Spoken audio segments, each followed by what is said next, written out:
Hi YouTube, my name is Scott, one half of Scotty and Sammi. If you've seen our videos, then you're in an extreme minority, because no one does.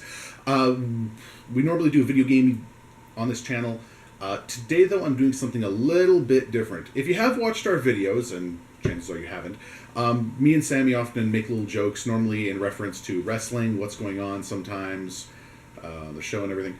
I'm doing something different related to that though today.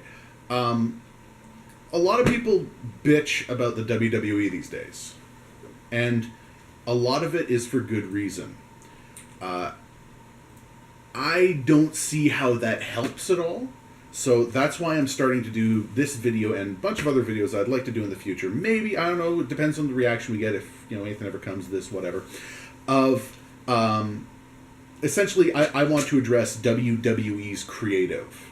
I would like to talk to Vince. If you can hear this, or you never will, this is pretty much for you. This is not just someone coming on a camera and going and bitching and saying WWE doesn't know what they're doing, they're out of touch, they don't know what to do. I'm going to offer actual solutions, how things can be fixed, how you can get the most bang for your buck. Because at the end of the day, the WWE is a company, they need to make the most money, and they could make tons of bank, they could make tons of great superstars and everything, but there's so much missing, there's so much not being done, that I'm just going to offer a few simple solutions. Recently, the stories have just gotten really sloppy and gone in directions that make no goddamn sense. The writing, you can tell for certain people, and yes, I am referencing to Roman Reigns, Suffer and Succotash, is just so mind-bogglingly bad. It just feels all so old and formulaic. It's time to change some things, and it's time to start letting people be more natural. Let them come out as actual people, maybe, you know, for a change. Talent is getting misused. People are being thrown away because, you know, you don't like the way that things are being done certain ways. I think a lot of this got reflected with Vince McMahon when he was on the show talking to Stone Cold on the radio podcast. And he mentioned this thing, you know, how people don't want to reach out and grab the brass ring. Well, a lot of people aren't willing to reach out and grab the brass ring, because the last time someone went and grabbed the fucking ring, you promptly asked them to hand it back or give it to John Cena. And I'm not saying John Cena's overused, blah, blah, blah. I know a lot of people think that they hate John Cena because fuck John Cena. I think John Cena could be good. Again, could use a little bit of restructuring, but still, he's good. And he's, you know, I'm not going to bitch about the guy. He's a good role model for kids. At the end of the day, you can't really bitch about that. The example I'm talking about, though, the big one that really hit a lot of people, bothered a lot of people, was a guy named Matthew Brett Cardona. Maybe you're a little more familiar with him under the name Zack Ryder. He built his own hype by becoming an internet celebrity. He created a YouTube series called Z: The Long Island Story. I haven't seen it, but I've heard it's fucking hilarious. He made his own championship. He became the internet champion, and he had a belt built for it.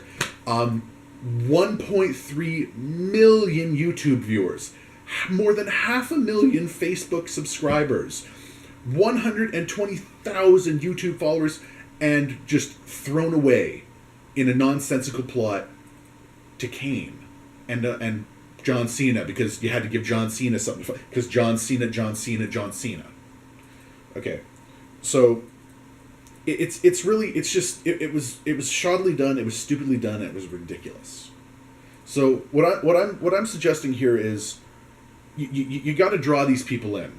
Zack Ryder was able to do it by doing something that wasn't just, you know, this goofy, wacky, stupid shit, but he had this build and growth to himself. He was mature about what he did.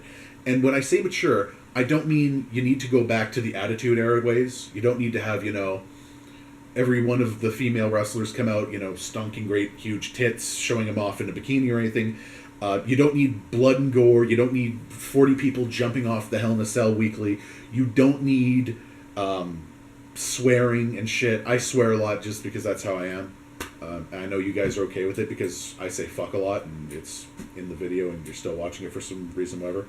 But when people say they want a mature plot, they want cohesive writing that doesn't talk down to them, that doesn't assume they're stupid. And for the most part, Vince, you've been assuming your audience is really stupid. I know you're about money. I know you're about the bottom line. So here's the thing. You can pander to kids. You can write down to a level for them as much as you want. But at the end of the day, you need to be able to appeal to adults as well. Because adults have the money. Adults have almost all the money. So if you just pander to the kids, it's not going to work. You got to have something a little bit more mature and a little bit better. Like I said, this isn't just going to be a straight up bitch fest of me, ripping on the WWE, saying everything they do sucks. Oh, the Attitude Era was so much better. Because let's be honest, even the Attitude Era had some, stupid ass gimmicks and shit going on there too. I'm gonna offer a criticism. I'm gonna talk about what's good. I'm gonna talk about what's bad. I'm gonna bring in my little notebook here every week, or whenever. I don't know. We'll try to get these up whenever I can. And I'm going to try to make this into a thing. Instead of there just being another guy on the internet bitching about, oh, fuck, did you see the WWE this week? I'm going to talk about, this is how you fix it. And it's not that hard. If I just want to bitch about it, there's already a million guys that do that. I don't want to jump into their terrain. I love some of those guys. Spoonie, love you, man. But I want to do my own little thing here where I can offer solutions to these problems. And a lot of the problems that are happening aren't just one thing. It's a bunch of things that are building up together that just don't work in a sense and need to be fixed. So this is my thing. This is what I'm saying. If anyone at WWE ever sees this, and like I said, I highly doubt anyone ever will, take this whole thing that I'm doing, take this as a resume.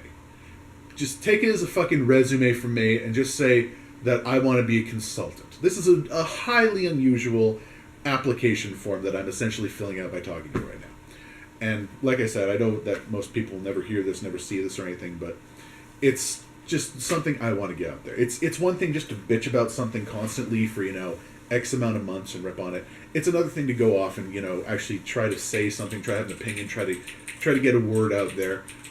Just to do something good, to make something change.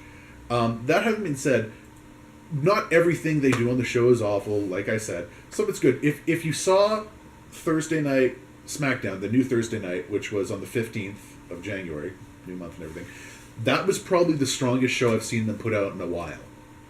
And if you think about it, it's kind of weird because no John Cena, no Eric Rowan, no Ryback, no Dolph Ziggler, but it was put together well, And that's the sort of thing that works. You need a product that fits cohesively together.